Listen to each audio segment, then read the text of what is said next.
لوگوں کو پولیس سے تحفظ حاصل ہو، اور اگر کسی جگہ کوئی پولیس کی زیادتی سامنے آتی ہے تو انشاءاللہ تعالی اس کو ہم نشان عبرت بنائیں گے۔ پولیس کا فرض ہے کہ وہ عوام کو تحفظ دے۔ پولیس کے اندر اچھے لوگ بھی ہیں،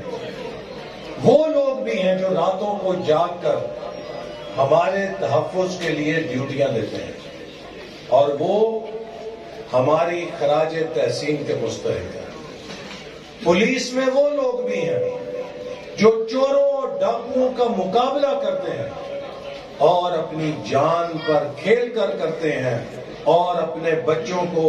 یتیم کر کے شہادت حاصل کرتے ہیں، ہم انہیں بھی سلام کرتے ہیں۔ لیکن چند کالی بھیڑیں بھی ہیں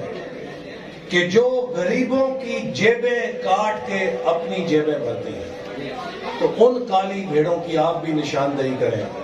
اور ہم بھی ان کے خلاف انشاءاللہ کارروائی کریں گے، چونکہ اللہ تعالیٰ نے کہا ہے اور یہ قرآن کا حکم ہے کہ حضرت ابراہیم علیہ السلام نے اپنے لوگوں کے لیے پہلے امن کی دعا کی، پھر پھل کی دعا کی، کیونکہ خوشحالی اس علاقے میں آتی ہے جہاں پہ لوگوں کو امن حاصل ہو، تحفظ حاصل ہو۔ تو یہ وہ کام ہے کہ جس میں کوئی بجٹ نہیں لگتا، یہ وہ کام ہے جس میں کوئی پیسہ نہیں لگتا۔ تو اس کے لیے میں ان سے کہوں گا کہ فوری طور پر اچھی کمیٹیاں بنائیں جن کے ذریعے سے جھوٹے پرچوں کا کلچر اور ٹاؤٹوں کا تھانوں میں عمل دخل ختم ہو، تاکہ ایک غریب آدمی سکھ کا سانس لے سکے۔ اور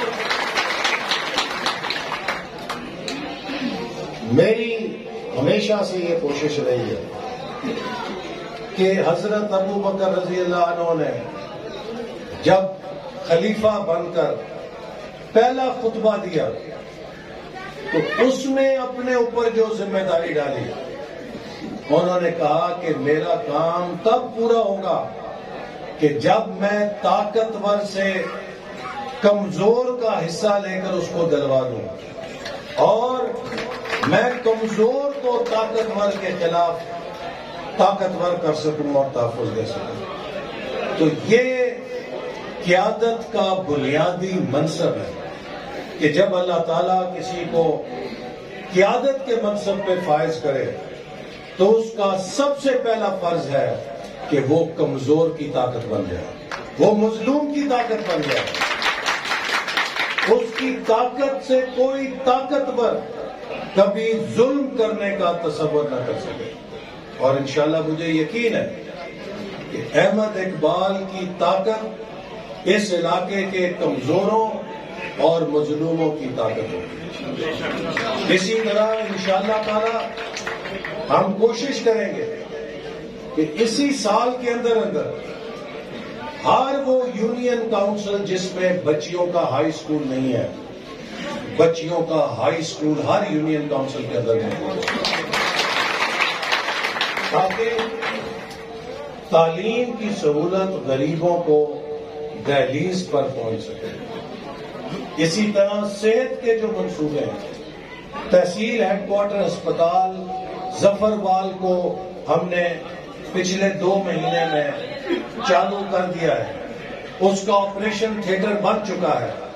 اور اب انشاءاللہ تعالی جو معمول کی سرجری ہے اس کے لیے مریضوں کو DHQ نارووال نہیں جانا پڑے گا، وہ ظفروال کے اندر ہی ہے۔ اور جو باقی رورل ہیلتھ سینٹرز ہیں وہ بھی بجٹ میں منظور کروائے گئے ہیں، ان کے بننے سے بھی انشاءاللہ تعالیٰ آپ دیکھیں گے کہ صحت کے اندر یہاں پر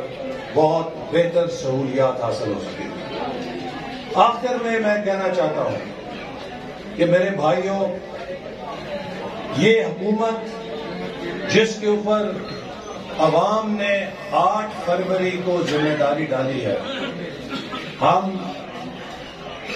بھرپور طریقے سے کوشش کر رہے ہیں کہ پاکستان کو اپنے پیروں پہ کھڑا کیا جائے، اور وہ تباہی کہ جو 2018 اور 22 میں اس ملک میں مچی، جس کے آج تک کانٹے ہم چبھ رہے ہیں، اور میں تب اپوزیشن میں تھا اور کہا کرتا تھا کہ جو معاہدے عمران خان کر گیا IMF سے وہ ہمارے پیروں کی بیڑی ہیں، اور کئی سال تک ہمیں اس کے نتیجے میں مہنگائی بھگتنا پڑے گی۔ تو ہم اب کوشش کر رہے ہیں کہ ملک کو دوبارہ آہستہ آہستہ